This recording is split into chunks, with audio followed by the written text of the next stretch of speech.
So good afternoon, everybody. We are on weekly update number 88, and we're going to have to move fast today because we've got so much to cram in. We've got an awful lot to cram in today, and we've also got a special guest on. So we've got talking about timing your visa. We're going to talk about the visas which come out today. We're going to talk about the rejections, which are no longer rejections. We're going to talk about food, dogs, walking football, just everything really. We've got lots to cram in, so hold on to your hats. This is weekly update number 88.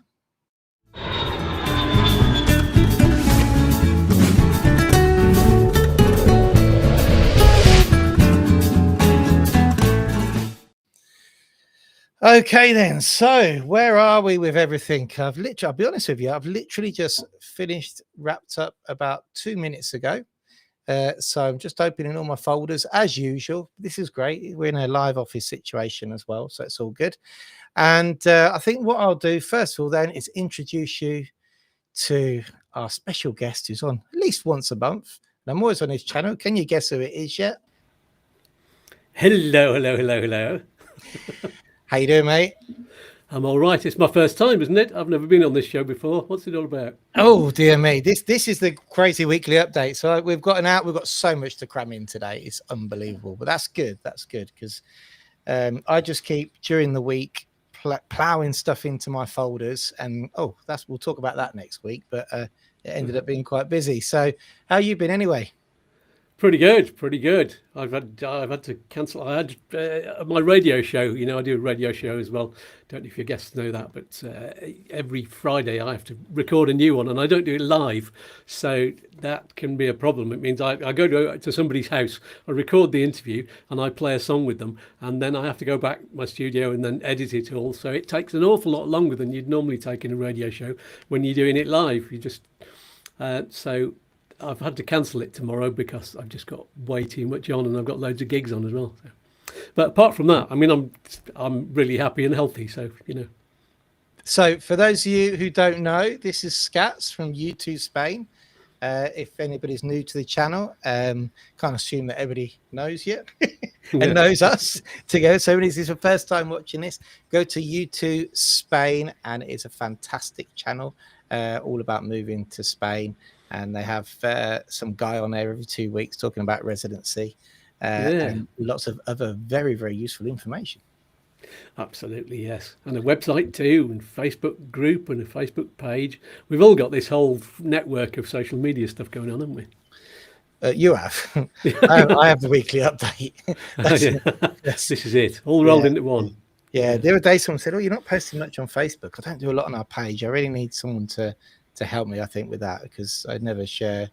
It's a different thing though, isn't it? Because a lot of the content that we do is we use then with our clients, you know, to update. So today I did a video about, you know, we're going to talk about it in a bit. Someone traveling between EES specifically using a resguardo, but it's because we get asked that question a lot. So we'll just be like, check this video out rather than answering it every time, you know. So anyway, let's check out who's on. We've got 21 people on. Cool. Lovely. Nikki, good evening, Chris. We're hanging on in there. Just say that it's good news from Manchester this week. I know you're hanging on. You must be on 13 weeks now, I think. Nikki, don't lose the faith. Keep excited.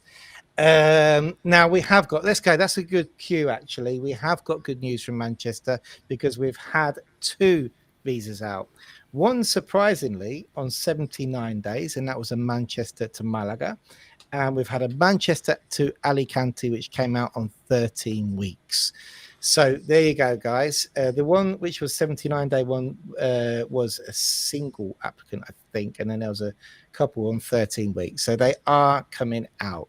It just is very, very hectic when you go to the actual consulate itself. Apparently, we've had one client who had to visit the consulate to take in extra documentation. They said it was just crazy there. So we know they're extremely busy, but yeah, hold the faith, Nikki. They are coming out. Yes, we've been like either being sick or getting a headache every time the word Manchester is mentioned. Oh, it's just one of them. Manchester's it's good because when the visas finally do come out, you get excited. But yeah, they are the one that give us the biggest headache from start to finish. Whether it's the BLS office saying to clients, "Oh, you don't need that. You don't need that. You don't need that," and then clients walking away with documents, and then 3 months later, Manchester asking for them. So we're constantly, just even if they tell you you don't need it, take it with you. You know, make sure you hand it over. Or whether it's Manchester asking for documents that have already been handed over, or whether it's Manchester rejecting 2 perfectly valid applications, which I'm happy to say we announced the rejections. You've got to go with the good, the bad, the ugly, but both of them we got turned over. Yay. So, well done, guys. So Julian Graham, Elaine and John, well done. We wrote the rejection letters. I'm going to do a whole program on how to confront a rejection. Yeah, so they are no longer rejections. They've got their visas. Well, Julian Graham have got their visas, and they will be on their way to Spain very soon. And on that note, let's there you go.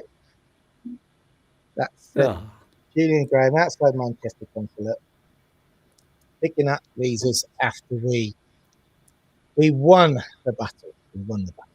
That's the first time I've seen the visas. I never get to see those. Yeah, because I've got an Irish passport and we didn't need a visa. So there's Andy on the live. Who else have we got on? Hi from the Colour Golf. Hey, you got somebody local. Hey Tony, how you doing? Kev, thanks Kev. I've got some very, very interesting information coming up from Kev later on. Oh, there we go. Julie's on. It's on the photo. We've got you live, Julie. Hola, Chris. What can we say? We hit a bump in the road, but you sorted it for us, and we knew you would. With many, many thanks. We now look forward to our move. Julian Graham. Yes, we got there in the end, didn't we? Linda Ann, hi, Chris and Scats. Hope you both well. We've just joined the waiting game for Manchester. So, Nicky, 14 weeks tomorrow. Yeah, you're definitely one of the longest ones. We sent the letter, so keep the faith. I'm afraid, keep the faith. It will happen. It will happen. So, what else have we got to show you here from? Here we go. 1 second. So, we've got some information from Lee from Barcelona. So, Lee was now there's been this big. Have you had a lot of people asking Scats about authorizations to return when you've been doing your EES videos? No, not yet anyway, but you'd think it would be an issue. Yeah, I don't know if they've been commenting on it. So there's obviously, you have to, if you're a third country national, the TIE card is expired, and in theory you need an authorization to return to get back into Spain. But most people just travel on the passport, get a stamp, and it's not a problem.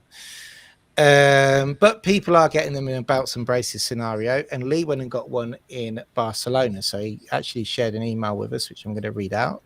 And he said, on the last podcast, you were talking about permisos de regreso, that's autorización de regreso. So our NOV renewal is 2 weeks over the 3 months now. Can I just say that an update to this email has actually got it approved now? We've submitted a request for the positive certificate and had confirmation receipts. Who knows what will happen next? Well done, guys, because you did your own renewal and you got that approved. We need to do a few trips to the UK between now and next month, Christmas. So we decided that we should get a permission de regreso. We finally found appointments, and after about 4 days in a town next to us, I put together a folder of the information they want to see.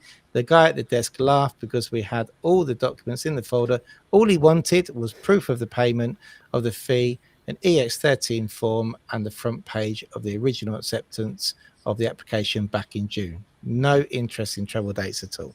So what we've seen is places like Almeria are just impossible to get them, and other regions want to see the actual proof you're traveling. It looks like Barcelona, Alicante, and Malaga don't want that. So they've got their ADRs, and this is just to show you what an ADR looks like. So there you go. That's what an authorization to return looks like. Yeah. So a big official certificate with the big España on the top, and that's what you're supposed to carry with you if you're a third country national with an expired TIE. Perfecto. You've still got to go to the desk anyway, I think, if you've got a TIE, because they do have machines, but I think there's a guard there. I know people are still getting stamps on their passports, but you've got to pass the border guard as well, I think. Well, we have some information about that coming up. Uh-huh. Some information coming up, but here we go. I took some photos the other day. You'll recognize this place, Scats. Oh, yes. That's Palace Malaga. Yeah. Knowing that you're on the show, I thought I'd just show everybody what the police station in Vélez Malaga looks like. So Vélez Malaga, everybody gets confused between Torre del Mar and Vélez, don't they? Yeah, it's all kind of one place, really. But, well, Vélez is kind of the old town, really, isn't it? So yeah, Vélez is the municipality, and Torre del Mar, along with Almayate and lots of other different things, are just regions in the municipality. Oh, I see. Okay, then. So it's a little bit like Churriana, which is next to the airport, is actually part of Malaga City. So that's Torre del Mar isn't its own town. It's actually part of Vélez Malaga. So it's not a town in its own right. It doesn't have its own town hall. So you can actually register your padron in Vélez Malaga if you live in Torre del Mar. So that's why they call the hospital Vélez Malaga Hospital, but it's actually in Torre del Mar. Yeah, that's right. Oh, that's the cafe where you took the last picture from. Yeah. There we go. So that's the cafe next door where absolutely lovely people. You can get a coffee or a beer when you go to your appointment. Yeah, and there's a photo place just around the corner if you need to have one. Oh, but make sure you got cash. Good point. Oh, cash, yeah. Because I did an ADR. So we call ADRs is abbreviation for an authorization to return, basically. Autorización de regreso, ADR. So we abbreviate that. So everybody learned that if we accidentally talk about it. And I did the classic. I ran out to do the appointment because Christine couldn't do it. So I just grabbed all the documents I thought I needed, ran out, forgot the copy of the passport. Oh, dear. This is me. I wrote the procedure. But anyway, so I ran out. I was like, I'll go and get some copies. Don't worry. And I was like, oh, no change. So anyway, I'm lucky that in my car, I managed to do a bit of pot scraping around the floor and found it and went and got the copies that way. So is it worth learning that in Spanish as well? ADR. ADR. ADR, yeah. ADR. That's what you'll hear. Yeah, you'll hear that. What else have we got? Oh, and just one last thing to do with the visas and residency before we move on. Just wanted to give a quick shout out here.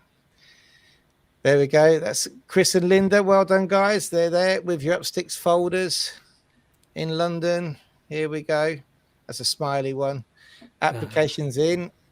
We always like to see the smiley photos, and you start the waiting process now. So well done, guys.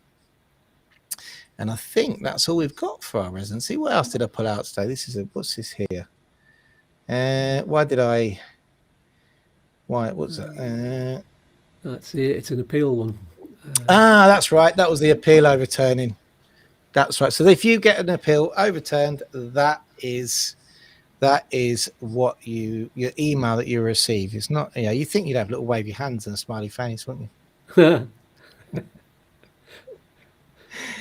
But you have to go with your passports in person. So you don't send your passport with the appeal letter. You retain your passport. Like one of our clients did, traveled to Spain and then found out they got appeal on the way to the house approved. So it's sort of bittersweet, isn't it? Yeah. But you must be up for 5 years soon. When's your 5 years? Well, we moved in November 21, so you'd think it'd be in 26, but actually I didn't get my documents until about the 5th or 6th of January, so it's 27. Right. Okay. So of course, it'd be 27, wouldn't it, yours? Yeah. It took like 89 days to get everything through because of the car breaking down and missing the first NIE appointment. Oh, yeah. All of that stuff. It just pushed everything back. So by the time we got the paperwork back, it was right on the line, wasn't it? Because then we had to get Liz, my wife, sorted out. And she'd been there for nearly 3 months already. That's right. I think we do end up doing a power of attorney for me to get your NI, I think. In the end. Yeah. That was one of the first things I did when we arrived. I came down and me and Tom went to the notary.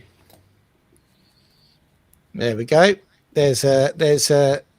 Have you seen the Upsticks pinnies? Oh no, I have now, obviously. New merch. Robert, Brilliant.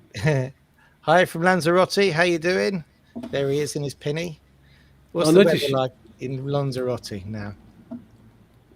Lovely. I noticed you had an Upsticks, what was it, Alicante t-shirt on when you did the show on Monday. Yes, yeah, I've got some new t-shirts. Upsticks Alicante, Upsticks Malaga, and Upsticks Murcia t-shirts. Brilliant. So I'll be wearing the Alicante ones because next week I'm going up to Alicante, so that's good. And we've got some pinnies as well for our cooking section.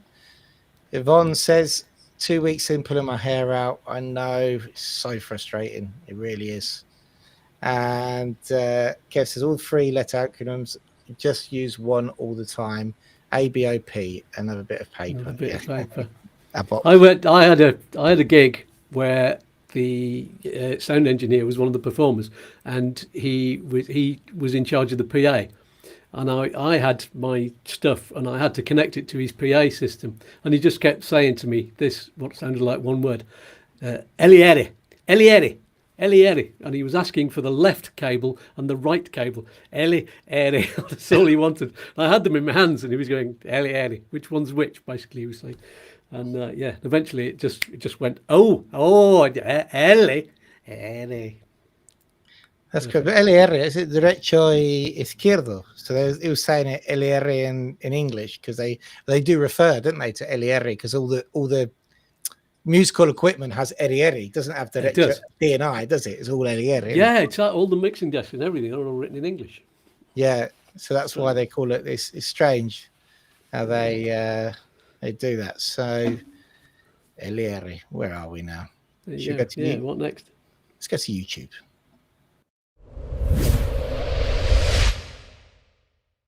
So YouTube, now we have here YouTube. He said, I'm so not as organised as you. That makes a change. I just screenshot everything and throw it in. That'll do. So this was a video that we got out today. This is the big comment of the day on YouTube, and it actually deserved its own little video. And because I don't do as much prep as Scats, I just read stuff out and then comment on it. Look, I've got a script. Look here. Yeah. To it, but that's all right. So, Kev, thank you very much. He's on the live chat as well. Kev gave us some feedback for the entry-exit system, and this is actually a lot bigger than it seems, believe it or not. As promised, Chris, here is the entry-exit situation at Murcia. Sorry if you've seen my video for earlier on, but I'm going to read it out again. Jan has just got back this evening, and this is what she found out. Now, Jan travelled, first on the 13th of October, which was the day after it was implemented. Her situation is she was travelling on a UK passport with an expired TIE, but renewed, but new has been approved, and she has attended a fingerprint appointment. Fingerprint, as we know in Spanish, is toma de huella. Learn that if you're coming over on a non-lucrative visa, toma de huella. And she is awaiting her new TIE card. So in theory, Jan really should have an autorización de regreso, albeit she's got the resguardo. Historically, no one's had a problem traveling on the resguardo. In theory, an authorization to return will be needed. She chose to go through the non-EU passenger path as normal. It then splits, and there's a sign for people with the TIE to follow, and she took that route. So with the entry-exit system, it looks like you go down the third country national or non-EU, and it splits to residents and non-residents. Is that what you've heard, Scats, so far? That's what happens. No, I hadn't heard this bit, no. So because I was interested about whether you scan your TIE card or your passport or what. But yeah, if they're splitting off the queues, and somebody was asking me about what questions were asked on the machine, but all that I know is what I saw on an article by The Independent, and there was a bloke coming back from Prague, and I think he'd gone there deliberately because knowing that Prague was going to be one of the first airports that had everything up and running, and he did a film of it as well. He took a little video of everything that comes up on the screen, all the different questions. Oh, that's naughty. Yeah, Get in trouble for that. Lara nearly got arrested in first of all Ibiza, then it was Menorca first, and then Italy. Every time, all 2 family videos in the airport, the police coming up and tapping her on the shoulder, going, "Delete that now." Security. So, I wonder if he had permission, because he's a big journalist from big newspaper, so could have done. Yeah. So anyway, this is the good bit. She came up to the new scanner. Scanned the passport. There's also a reader for the TIE card, so that's great. But as she was traveling under a passport as ID on the passenger pre-registration, she scanned that.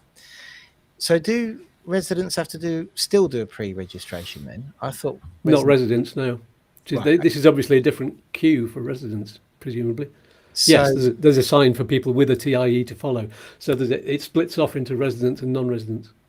But then it said here that tell us, Kev, so the TIE card was traveling using her passport and ID on the pre-registration. She scanned that. So I don't know if she did a pre-registration or not. Maybe not. This is the interesting bit. The system recognized that her TIE was awaiting police decision. The gate let her through and the official stamped her passport. So 2 huge things here. One is the system recognized with a passport, and 2, she's still got a stamp. What's your comments on that? Well, I mean, if I had a UK passport, I wouldn't mind getting a stamp on it, as long as I didn't go through too often, But if you're going over the border frequently, you'd run out of pages pretty quick. But that's the only thing that people are worried about, I think. Yeah. Kev says there's no need for pre-reg. So it seems like, because normally if you'd gone through an EES, surely you wouldn't get a passport stamp. Well, you shouldn't. No, that's the theory. That's what it's there for, to replace it. Anyway, the good thing is, look, it said it did come up as waiting police decision. So I think what's happening at the moment is the 2 systems are running in parallel, and because there are people who are just leaving Spain who live in the UK, but they arrived before the 12th of October. It means that they've got a passport stamp for going in, but when they're coming out, they're going on the EES machine. So I think what they're doing is the border guards are stamping, maybe just so that you've got that in your passport for that journey, so that nobody overstays. That's right. So, well, I mean, the good thing is that Jan got in, the system recognized that she was waiting for a TIE card, and she didn't have any problems. So, and without an authorization to return. So that's good. And you're probably right. They're running in tandem now, just to clean up the initial movement of people, to make sure they've got stamps which tally up with each other, I imagine. Yeah, it's only going to be for the first 90 days, because that'll be it. That'll be 90 days up. Yes, yeah, it would be. So Kev goes on to say, hi, just a couple of things to add. Now, there's some interesting comments on these. Oh, by the way, just before I show that, this is what a resguardo looks like. So for those of you who, when I'm talking about a resguardo, you're thinking, what on earth is he talking about? A resguardo is the document you receive after you've had your fingerprint appointment, which is known as a toma de huella, and it looks like this. And you use that then to go and collect your card 30 days later. So Kev said, although she had a resguardo with her, she was never asked to show it. Okay, so you weren't asked to show it. It appears that the new system was aware of her status renewal simply by scanning her passport. I would still recommend taking it with you, though. Okay, definitely good idea. With regard to the passport stamp, there was a guy the other side of the gate who stamped the passport automatically. Okay, so that's good. Jan did not ask for the stamp, but it seems a good belt and braces approach so early in the implementation. Yeah, that means just exactly reiterating what you just said there, Scuts. Certainly for anyone on a TIE who will need to prove at the end of their 5-year of the visa going for full residency, they have not been outside the UK, outside of the UK for longer than 10 months. I was outside of Spain for longer than 10 months in that 5 years. Happy to answer any questions any folks may have. Perhaps if they could reply to this comment, I will get a notification from YouTube. Yeah, I think that's how it works. So Yeah. you might regret that, Kevin. Yeah, you could have days like me when I'm just sat on the loo answering all of the comments before I can do anything for the day. Yeah, I'm terrible at answering comments on my YouTube channel as well. I'm terrible. It's I sometimes sit there. Yeah, let's sit there in the morning. I need to answer them, but the good thing about it is if you have got a comment, I will try and answer it on here. Right, so let's have a look at some more comments that we've got on our YouTube channel. This one was funny. I didn't quite get it. At this crazy delirium mindset rate of yours, silly childlike lot. Is he calling us all? Or are they, should I say? Are they calling us all silly childlike? You'll be landing only lovely Spain shores as African illegal immigrants do in rubber boats. Will you not? He. Shocked face.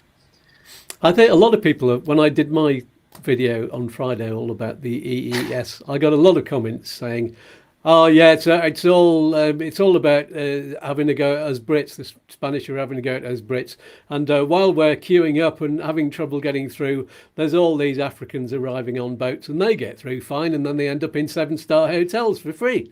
So it's just another way of people bashing immigrants, from that have a different skin colour to us, I think. Yeah, I didn't get the comment, but thought, hey, you got to show them all. You got to show them all, haven't you? So, well, you haven't. It's your choice. Well, yes, but, your choice. Yeah, I looked at it, so I was like, I will share that comment. I don't know. I don't really shouldn't really give it airtime, I suppose. But hey, just to show that we are getting a bit of trolling as well, which means your channel's getting bigger, so that's good. Yeah, and a kind of typical troll. It's completely balmy language that you can't understand, and abbreviations, and God knows what else. Yeah, AI troll. The pickup and drop off video, if you come into Malaga Airport, watch it. It's doing really well. We've got 10,000 views on that, and we keep getting comments, but one comment did here below, which I then forgot to screenshot the whole comment, but it doesn't matter because I'm going to make a new video. First one was fantastic video. Used it to pick up and drop off a family over the weekend. Saved a whole lot of stress and anxiety. Thank you. Cheers for that. We're going to do that now. This second video that we did, I just did with Raoul one day. I went, oh, they've updated this. We need to do it. And it's, do you know, one of them videos just like, this is so naff, but I'm going to get it out there because it's useful. And it's actually been one of my third most popular video we've ever done. But anyway, and someone else commented, Susan, very helpful, but you show how to get out of the drop-off, but not clear how to get out of the pickup car park. Does the exit go to the 340 road? And she goes on to say, or does it go to the top road? You're absolutely right, Susan, because the video shows you how to get in, but when you leave Malaga Airport, if you don't know where you're going, it's an absolute nightmare. Oh yeah, there's a thin road that goes off to the left, and then it splits off into about 4, and you've got to get across to the right, and then there's 2 lanes in that, and one of them just nips in and merges with another, and then you merge with another road, and then you've got to get over to the left, because if you're not careful, you'll end up in Malaga city centre, which you don't want to be. Yeah, it's a nightmare. It is, because a lot of people direct themselves to the old 340. The motorway is so good, but I've done it before where, going, if you don't know where you're going and Google doesn't always get it right, it's a bit of a nightmare. So we are going to do that video and show you how to escape Malaga Airport properly. Yeah, you've got to do it in different directions as well. Because we tend to head for Almeria, but it's not straight away. It doesn't say Almeria straight away. It says Malaga first. So you've got to head for Malaga because the airport's not in Malaga. It's at the other side in Torremolinos, really, isn't it? Nearly. Yes, yeah. Well, they're going to have, when they finally do the new road and everything, there's the back entrance to it, the way that I come. But it's sort of like it's half blocked off and stuff. And that will take people straight to the AP7 and straight out that way, which is a lot better for anybody but your side. Anybody lives in Compita that way. You could just get straight onto that motorway at the back, which you can if you know where you're going. Mm-hmm. But you've got to go down some back roads to get there. Yeah. It's still easier than coming. I don't know that route. Do you know? I'll teach you. Yeah, I think I might have been on it once when I came. I think when there was something to do with a hire car. I don't know if I came out with. I don't know. Don't know why I went out that way, but it was at the back of the car park, and I ended up. No, I think we dropped our car off at one of those places, and it's on that back road while we're at the airport. And when I came out of there, I ended up getting straight onto the motorway, and I thought, how on earth did I do that? Yeah, it's I could show you how to do it, but they're going to close that road off anyway. But I might have to do a series of videos actually now. Now I've got my little camera. I've got my little camera thing, which is quite handy. I'll do some videos. I've got to get one of them. Oh, these are brilliant. But I haven't really done a lot with it yet, to be fair. I keep it packed away here. Gonna get one of these gimbal cams. Yeah, you used to have the number 1, but now you've got the number 3, which is the up to date. Yes, the 3. I mean, the one's all right, but I mean, this thing here. But I mean, it's technology nowadays for anybody who's over 30. It's like the 360 camera. You only use 10% of it, don't you? I'm still learning things. You know, that's me done for 10 years now. I think. You know. Yeah, that one can follow your face as well. If you just holding the camera anyway, you can take it, just put it anywhere, and the thing moves around and follows you. So you can do some really, really mad shots with it. And I got one of these cool. You probably can't see it. This is a cool That's tripod. A tripod, yeah. But it's got it's with a ball, so you can twist it any way you like that. Oh, that's handy. So mine's not got that. Anyway, good to have geeky friends who tell you about things. Cheers, Jane. Yeah. So anyway, so next question. My question is, if you have a valid TIE card and you arrive at the airport, I've seen some travel journalists say that one of the first questions the EES machine asks is, do you have residency card? That's true, yeah. Is that true, is it? Yeah. So does this mean that we have to go to the machines, say yes, and then get spat out to the border guards, or will there be a separate queue for people with valid residency cards, which means we don't have to go into the machines in the first place? Kev's already answered that one. Said that there's a split off queue. But if you happen to be in the wrong one, the machine asks you straight away, because that's the first question, and you'd answer yes, and it would say, right, that's you shouldn't be on this machine then, and it just sends you off to get your passport looked at by a border guard, I think. Well, we got a lot of this coming out. I've got loads. I've got so many people I've been hammering for information. I'm going to have loads more videos coming out with people's opinions. And talking about opinions, Rob, I would like to say, Scats, you're looking very well. Hair guapo. Thank you. Guapo is brilliant. That means handsome, doesn't it? Yeah, handsome Scats. Look at that. Yeah. Like the character, you know, there's a character, the baddie character in what is it, The Three Amigos? Brilliant film. Really, you know, Steve Martin and all that. Oh yes, he's called El Guapo, which is really funny. The handsome one. And Neil Morgan says, "Hello, Chris. Just want to say a big thank you for your hard work over the bank holiday weekend.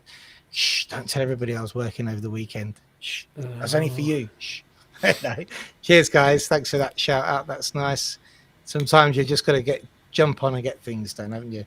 Kev said, no need for pre-reg. Got yeah. Jan went out before EES came in, so maybe that is correct. Got you. He's done another one higher up there. Oh yeah, Tony first. Tony read that EES it is live. It is live now. Yeah. Sorry, I'm late. I had to go into town. Hey, Donald. How you doing? Donald will soon be going into town in Almuñeca. Nice. All right. No worries. Happy to help if I can. Okay, you still may regret that, you know, Kev. Thanks, though, Kev. You've been really helpful. Just remember that Mercia is a regional airport. Others may differ and not have the split in the queue. Well, I actually got a report back as well from Jessica, my sister-in-law, and who also does our appointments there in Lanzarote for us, and is on Monster Radio. And she came through Madrid on Monday as well. They said it was just a nightmare. Everybody was miserable. She didn't go through any machines, and that was supposed to be implementing it there.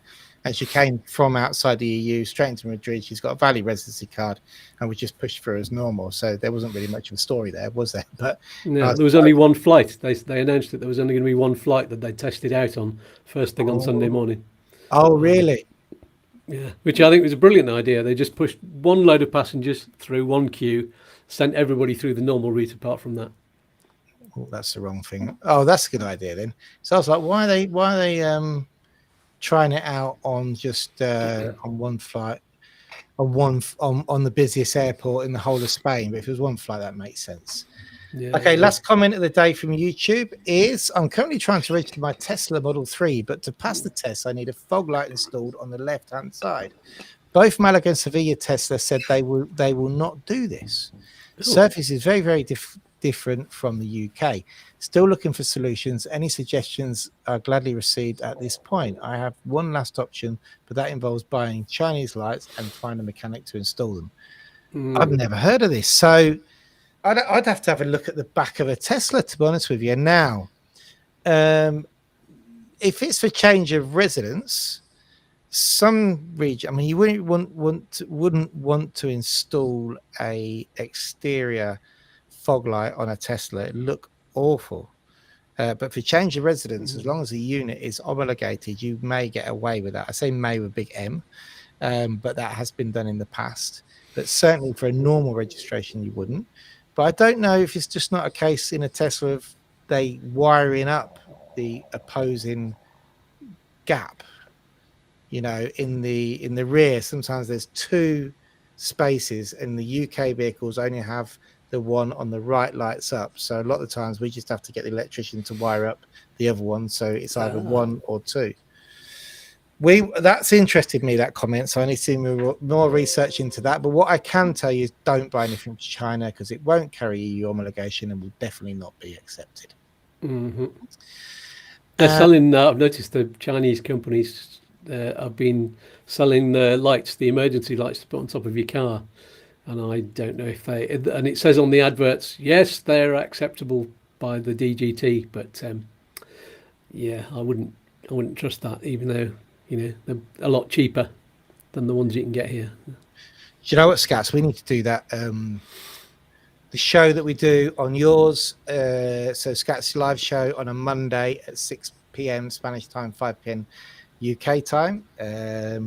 Special guests every week, and I think when I'm on one of them, after we've got 2 more of the 4 series, because we're currently in the middle of the 4 series timeline for the NLV, which I was going to talk about today actually as well. I needed to talk about that.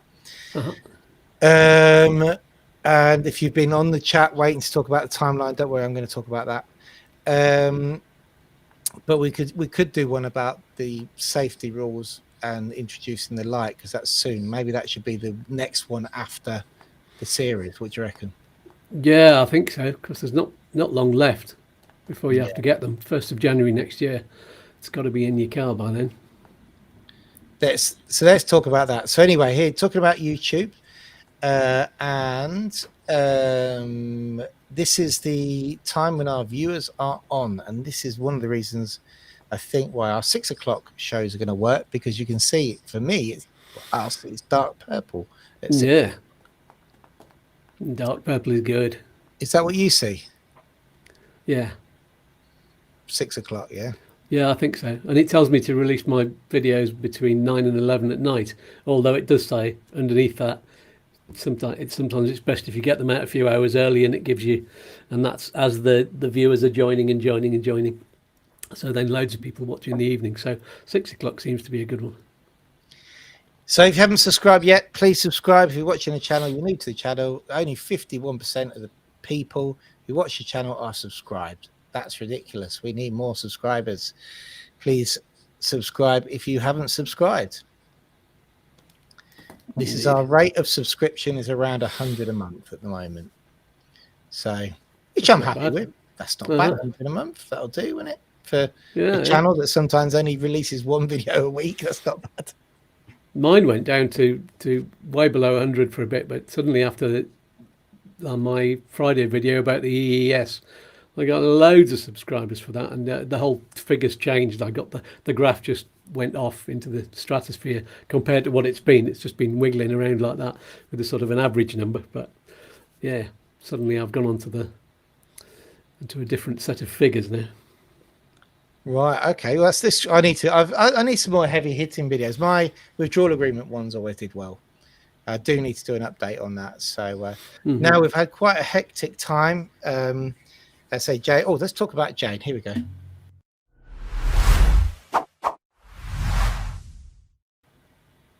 And it's okay because Jane is back now. Life has been restored. So Jane's back from holiday, but I'm going to use her Jane Says section. Jane mentioned today about traveling on a passport. It said just show your passport, which, people who are traveling with expired TIA cards, etc., we haven't had anybody who's been refused entry as long as they're traveling on their passport. But I am going to use the Jane Says section also to talk about timing, is what we were going to talk about in this program. Now, we did a whole we're doing a whole series with Scats on, basically we started 2 years before applying for an NLV, and we're going to go all the way up to about a year, or even up to the renewal point for over a 4 series of live shows, aren't we? I think we might need more than 4, because we're on number 3 next time, and we've not even left yet. So maybe we need a couple more adding on the end, Or maybe do another series. Yeah. What happens when you're established, when you've got all your paperwork here? Because the 4th one's going to be about after you arrive, getting in your first 90 days, isn't it? So then, let's start a new series, which is what happens after that. So you literally got your San Miguel, your TIE card, your Padron, a new series of 4. There you go. Yeah, I know. We've got it all planned out. So we've got the Christmas show in the middle of all of that. So we've got the light show going on. It's got the show with the light and the road safety after the series of 2, and then we've got another 4 series coming up. So I think that's good. I think we're okay until March now. Yeah. There's always something to cover. They'll change some more rules and bring out some new laws and stuff, and we'll have to take a break and do that instead. Yeah, that's all right. I could do that. We can do that.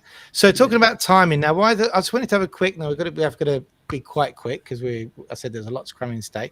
But for those of you waiting for the timing section, timing your move to Spain. Now check out the lives with Scats as well, because we go into deep discussion about it. But one thing I wanted to talk about today was coming up to this end of year point and the capital gains trap and the conversations I'm always having with people.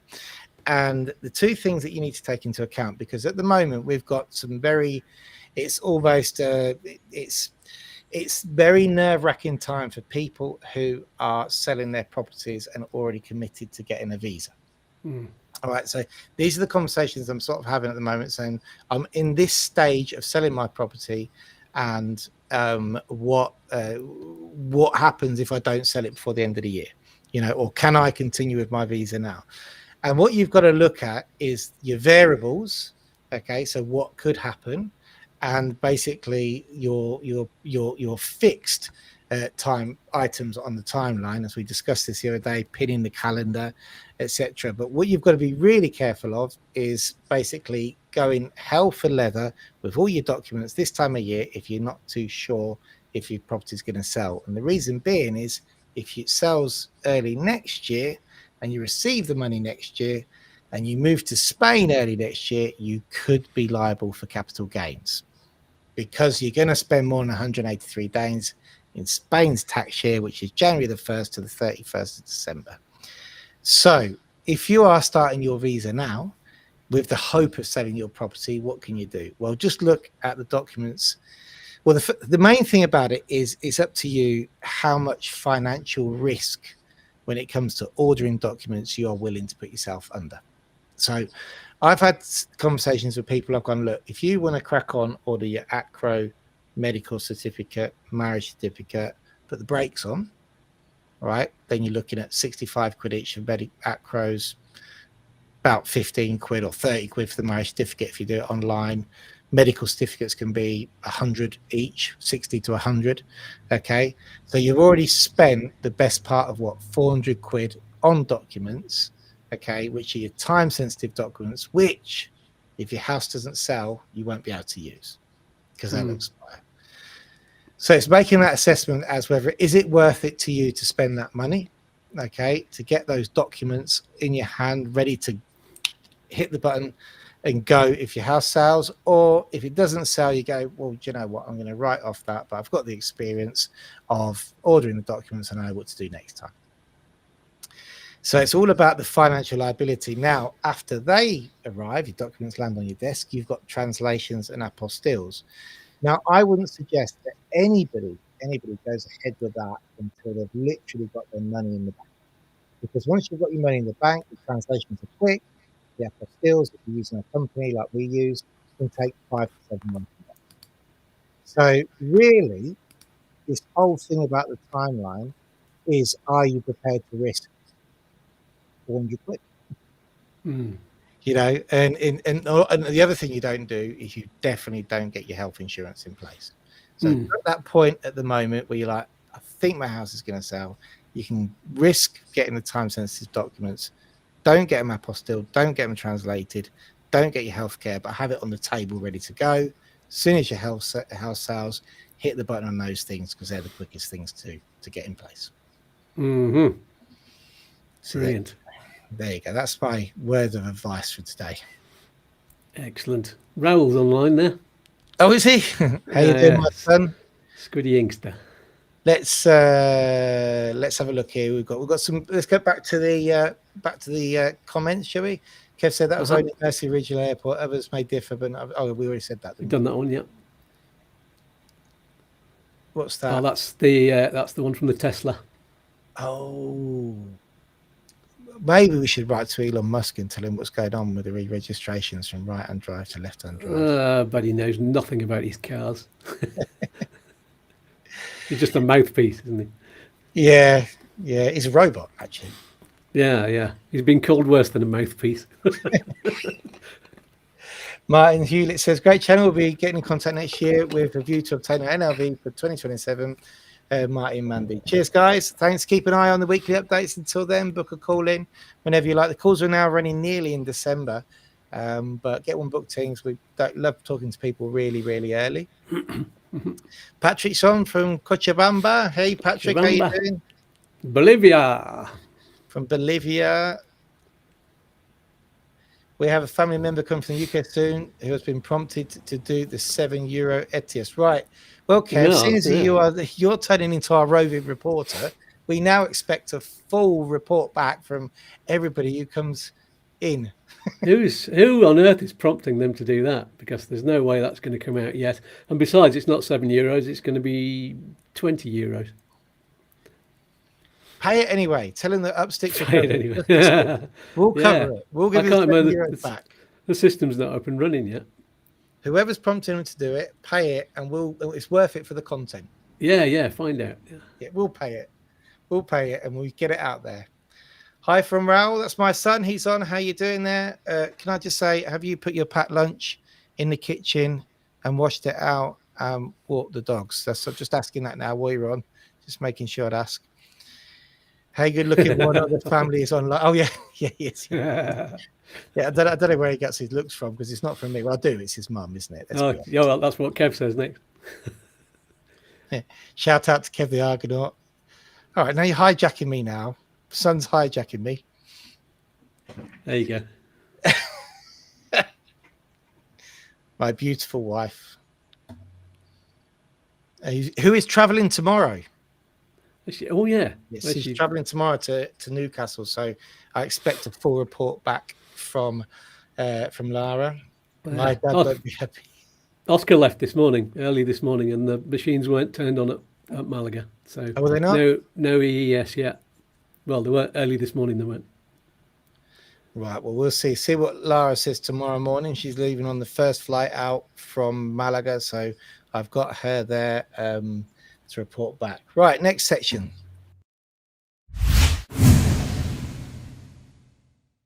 Specialist subject. This is a specialist subject. I'm looking forward to being, at the moment, I can't quite do it, but I'm looking forward to actually doing some sort of recipes or something. You know, at the moment, I'm not in a position in our house to be able to do it, but I am going to be doing it soon. But it is the season for. I know it's still warm, but the other day I saw the castañas, chestnuts being roasted in Malaga, even though it's 28 degrees. It doesn't matter how warm it is. They'll always come out and start this time of season. But it's also the season for now this. Sardines. Am I getting right?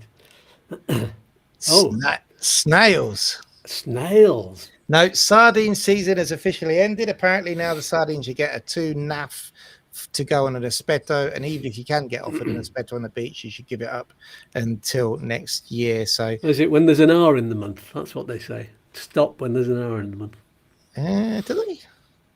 Yes, you start in May through to the end of August. Is that the right season?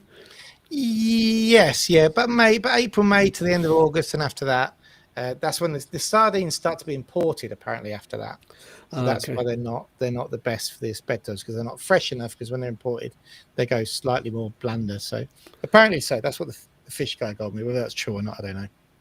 Maybe he was just trying to sell me a bigger, more expensive fish.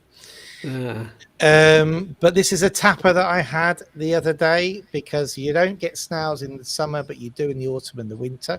And I have to What's say, the recipe then? it was I got this in a bar. So That potatoes. it is amazing. So they normally cook them with like an almond style sauce. Nice. And if you can get them with potatoes, because the potatoes just sucks up all the earthy taste and of the almonds and the snails, and they're absolutely amazing. So it's a very popular dish inland, not so much on the coast, obviously, and in tourist areas, because people don't like them. But let us know if you like snails. Do you like snails, Scats? I had them in France. I had to. I always like to try the local delicacies. They're really nice. They're in some kind of garlic and white wine or something like that. Right. Okay. Yeah. See, these aren't at all garlicky. These are. It's more of a stew. You know. So. Well, that's interesting. Yeah. What kind of tools do you need? So you need a spoon. You need a knife to cut the potatoes, and then you need some kind of small fork to get the snail out. All you need. Multiple instruments. All you need is a toothpick. What, for all of it? And that one, then you drink the soup afterwards. That's it. Yeah. Fair enough.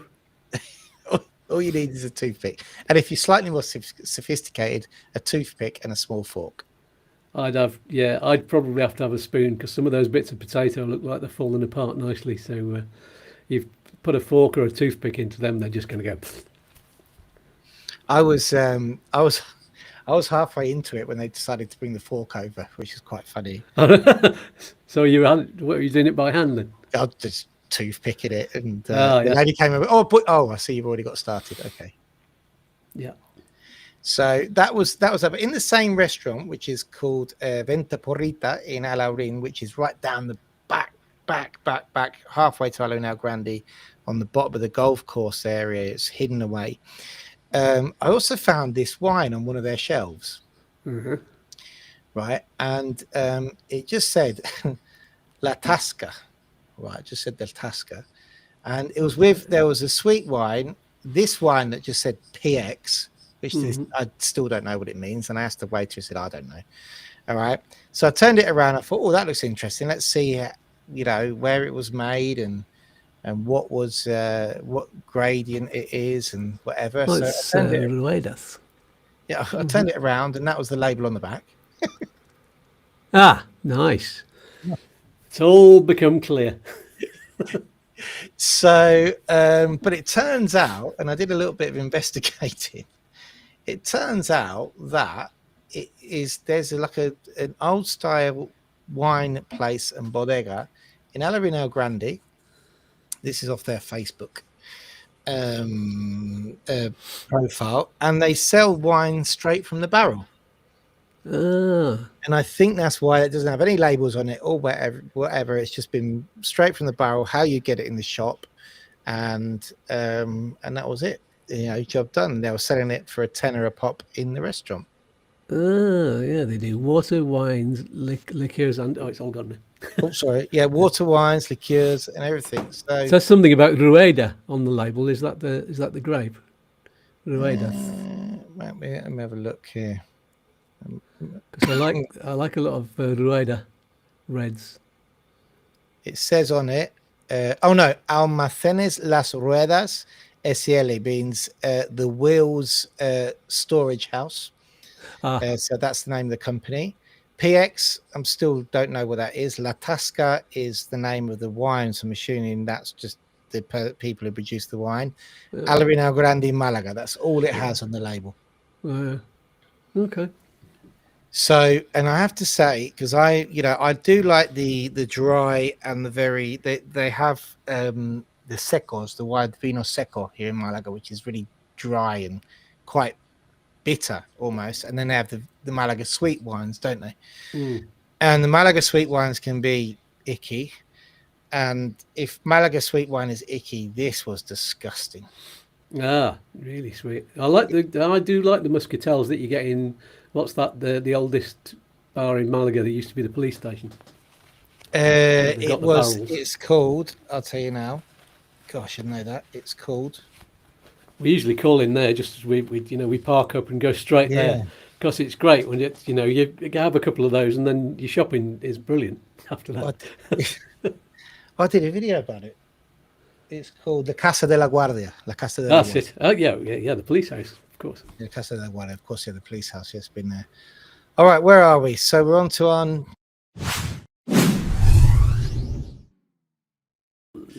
We're going to have to shift along quickly. I'm going to move, and I'm taking all your time up today, Scouts, aren't I? So, Donald says PX is Pedro Jimenez.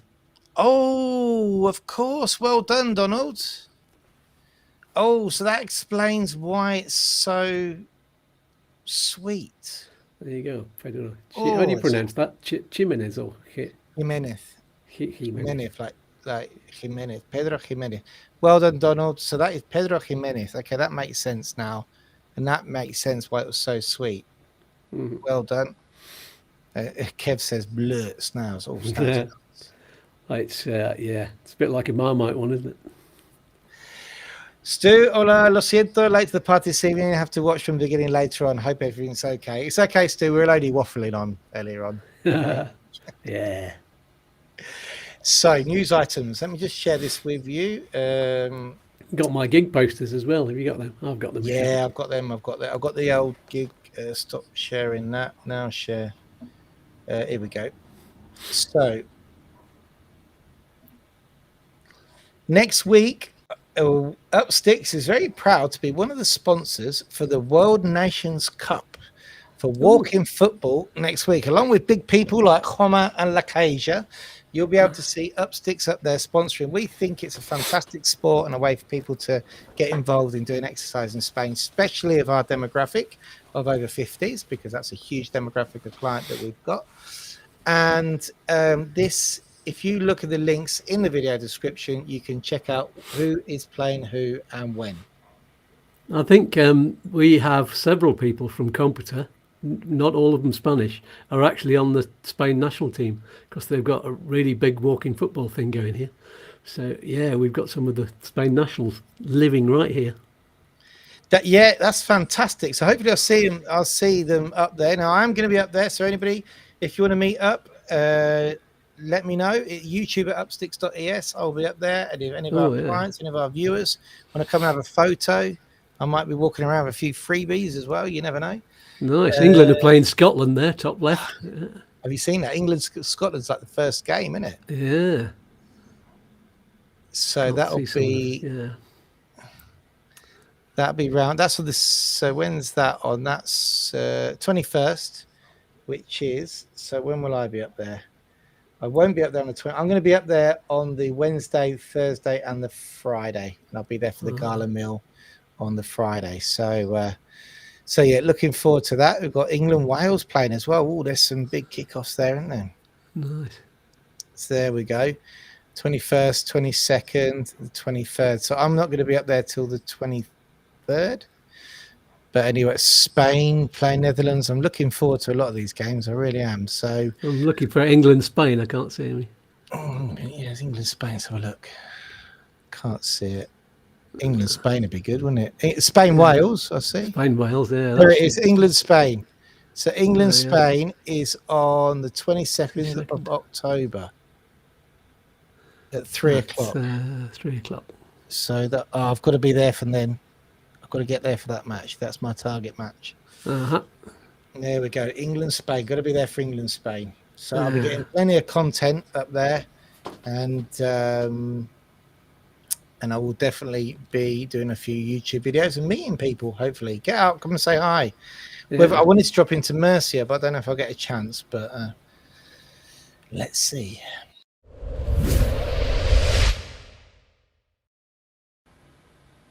So out and about, our last section for today, and let's start off with this crazy dude. Tell us all about it, Scats. It's normally me saying this is somewhere, so tell us all about it. Yeah, this is so. I've got 3 gigs in a row. I've got Thursday the 16th. I'm at the La Carpinteria, which is in Compita. Oh, it's a really good venue. It's where all the bands play, and it's the first time I've actually played there, even though I've been here for 4 years. I've been to sort of jam sessions there and open mics, but yeah, this is my first time, and it's a kind of a rowdy room, but good late night bar. So looking forward to that one. And the following night, I'm on with my band, which is called Cool and Groovy. Hold on, hang a minute. That's the Saturday one. Yeah, we'll have a look at that in a minute. Yeah, so that's Cool and Groovy. I'm obviously Groovy on the right there. That's what I normally look like on stage. All of these other posters that you see, the pictures were taken quite a while ago with my old black hat, but normally I wear some multicoloured clothes like that and those dark glasses and my red hat. Very colourful. And that's my mate Mitch, and we've been playing together for 4 years now, since I arrived, and he's been here for about as long as you have, I think, 20 odd years. Oh, fantastic. And that was in Canías de Albaida, in the main plaza there, at the restaurant called Posada La Plata. And they let you play music out there then, that's good. Yeah, absolutely, yes. And this is Uribe. It's like a boutique salon cafe place. Wonderful bar. It's got like 60s or 70s decor in it. Fantastic inside, and it's a really lively crowd. And yeah, I leap around quite a lot in there and get up and dance with everybody. They've got a little stage over in the corner. So, and I can be quite noisy in that one because apparently they spent millions on when they refurbished this building. It's right opposite the police station, so obviously they had to get their sound sorted out so that no sound could get out, all completely insulated, so it means you can play as loud as you want as long as it doesn't deafen anybody, you know. But that one I can turn the PA up and get it pumping out really well. Sounds like a full band, you know. Ah, fantastic. So okay guys, well, you know where to go. Yeah, that's Torrox Pueblo, that one. Yeah, on the coast. That's a long drive up home for you, isn't it? It's well, it's in the Pueblo, so it's it's inland from the coast a bit. That's not where quite at the bottom of the hill. Yeah, it's where you get to the roundabout and there's the football pitch just in front of you, the sports ground, and then you go into the Pueblo from there, near the central Plaza de la Constitución, just kind of down from there. Brilliant, excellent. We've got a couple of questions on the live chat. So we've got here, hi Chris, not relevant to this video. I sent you an email regarding EX2317. If you could kindly come back to me when you have a moment, that would be grateful. Thanks. Should we do a live comeback? Should we?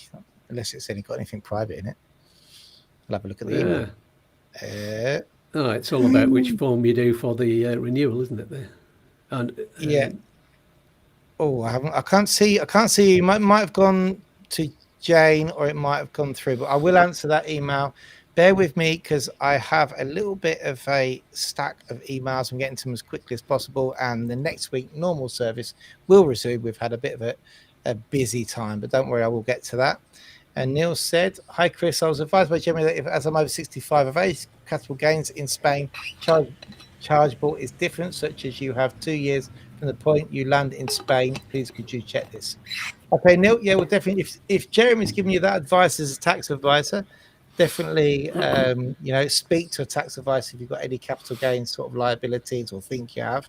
But yeah, certainly I'll check that with Jeremy for you. No worries at all. And also, if you sell your house in the UK and then you're going to use the money towards buying a house in Spain, you can, even if you charge the capital gains tax, you can actually put that against the tax on the new property. So you can kind of it gets kind of waived. I don't know if waived is the right word, but yeah, check that with your tax people, everybody. That's worth knowing. I'd just like to thank Julie and Graham who bought me some coffees now. So thank you very much, guys. I've just seen that as I've opened up my email. So that's thank you guys for that. And I won't spend it on coffee. Huh? I can guarantee that. So yeah, it's capital gains in its own world. The problem is tax and residency comes hand in hand, but it's almost as complicated to get a visa as it is to organise your tax structure. That's why you need a specialist in both fields. You know. So anyway, let's just move on to something which isn't as nice as talking about fun stuff. The amount of rain that they had in Alicante over the 9th, 10th and 11th. This is no laughing matter. Wow. Guys, the reason I put this up is just check out when you are looking at properties and where you're buying. When it is, we've all made mistakes with properties and stuff, but when it is you know, sunny and you're looking at properties and everything's lovely, there's a mountain behind you, and you don't generally look for the water runoffs, the secret water damage marks that you might see. You know, ask around and say, oh, by the way, is this on a water runoff or is it somewhere which gets flooded? But it is a question that more and more we have to start asking, because more and more we are seeing things like this. Okay, you know, that was the 340 somewhere, sorry, the 332 somewhere up in Alicante. And it was sent through by Julie. This was Julie's. This is actually from Julie's friend, Julie being our appointment specialist, one of them up there. That's water just piling down the stairs like a waterfall. Yeah. And it does it in the villages as well. The computer gets, you can't go up and down the streets. You've just got to stay in.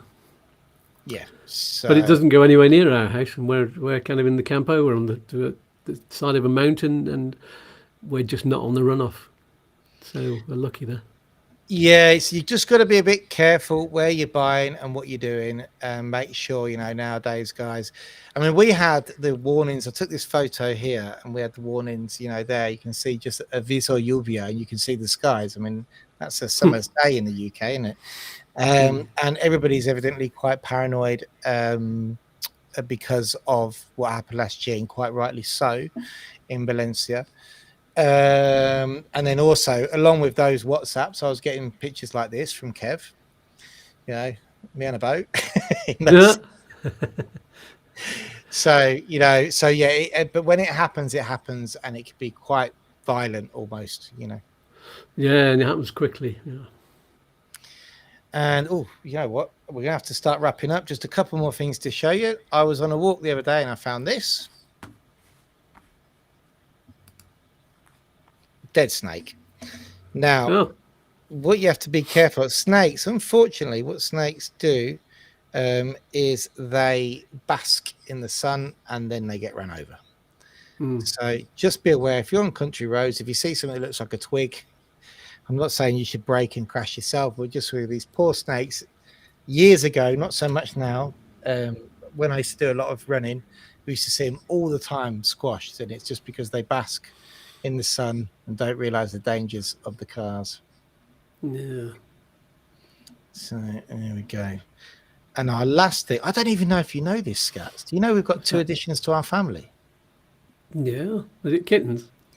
No, we've got 400 kittens. We don't actually belong to us. They just hang around in the camper. Yeah. But they won't be here soon because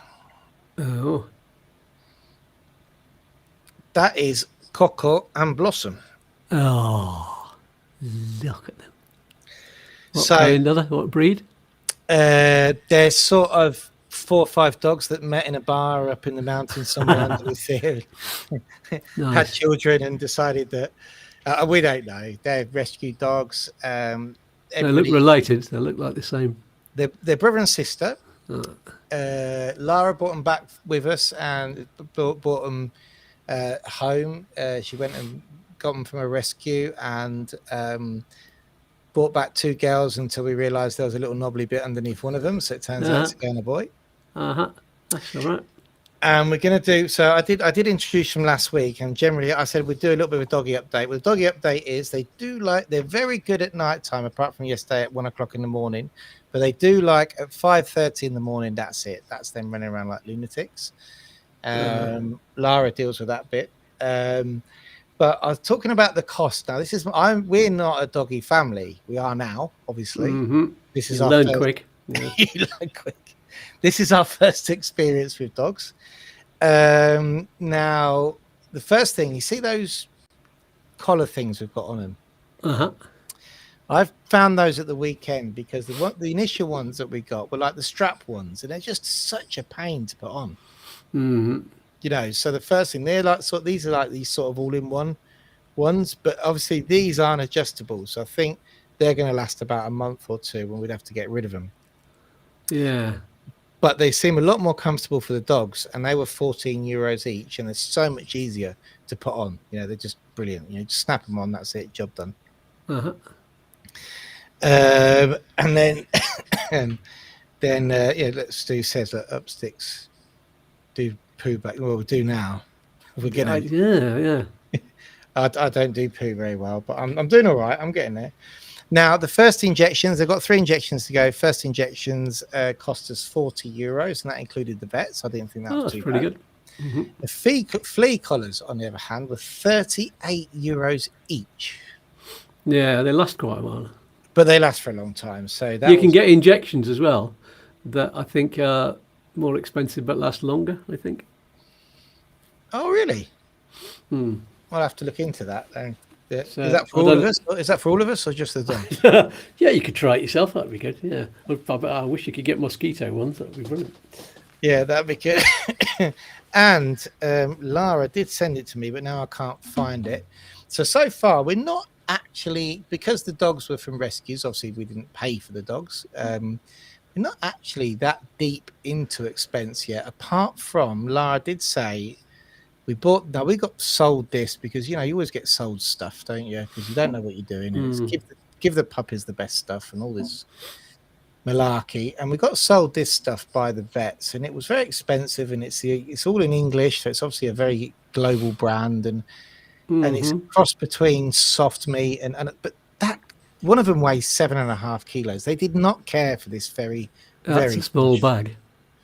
They didn't care for the posh stuff. Can I say as soon as we brought them out a bit of, you know, Mercadona nosh, they were like, oh, we'll have some of that, you know. But they really didn't care for this very, very nice and expensive bag. I have to be honest with you. How much was that? I think that, I don't know. What did Lara say? Let me just. She said it. She only sent it through earlier because I asked her. They won't eat this expensive stuff. Oh. Okay then. Well, for Lara to say it's expensive, it means it was expensive. Yeah, we paid 30 odd quid for that's a 15 kilo bag. Right, so that's naff really. That's 5 kilo bag, which isn't going to last them very long. But you can pay 50, 60, 70 for a 15 kilo bag.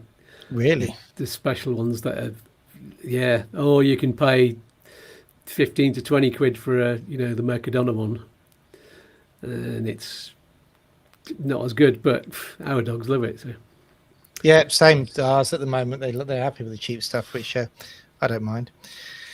Anyway, right, so I think that's us, Scats. Thank you so much for coming on. You're welcome. It's a pleasure. It's been lovely to have you on. Cheers, mate, and waffle on with us. Thank you, guys. Still 28 people online, and that is an hour, but I've got to shoot off now. Otherwise, I will be abandoning my daughter the other side of town, which isn't good. So if you want to come and see me next week, don't forget I'll be in Alicante, so I might be recording the show next week. I don't know if I can get there and do it live. I don't know yet. It may be a recorded show. We don't know. Okay. And then what have we got going on, Scats? Just let us know. A week on Monday, that will be part 3 of the deep dive into the non-lucrative visa, looking at 3 months until the leaving date. And who have you got on after me? Oh, after you. Well, actually, this coming Monday, I have on the Andrew Hasselden from the 180 Days in Spain campaign. There's lots been going on there, of lots of letters going off, especially as Keir Starmer's been talking about, why on earth did we do Brexit? Why did we leave at the party conference? Which is the first time any politicians dared to say Brexit, bad idea. And, thinking about what we can do to gradually move towards working a lot closer with Europe. So, there's a lot. And that's not what the 180 Days campaign is about. It's about giving fair treatment to people who've been living in both countries, kind of 6 months at a time, and living and working in both and moving about and having freedom of movement. And then Brexit happened and they didn't want to move to Spain. They didn't want to get residency there. They still wanted their residency in the UK, but they still wanted to move about. And now they can't work properly. Andrew does work all over Europe, and he's half of his work's gone because he can't go and stay over there and move around as freely as he could before. And it's not fair on those people who, freedom of movement. Exactly, yeah. But the Tories won't even look at freedom of movement, and Labour are afraid to do it. There's only the Liberals that aren't afraid to talk about it, but they're not going to get in, so who knows? And Reform definitely don't want it. They don't want anything to do with anything like that. No. We'll do a political show one day just for a laugh. Yeah. I've had loads of arguments with Kev because we're on opposite sides of the political spectrum now. We're always arguing on underneath my videos, but we're still friends, I hope, anyway. One day we'll all get together and have a beer, and you two can argue, and I'll just drink the beer. Yeah. Ryan, cheers, mate. Thanks for coming on. Thanks, everybody, for watching. 28 people still on. That's awesome. And we'll see you all next week. Bye for now.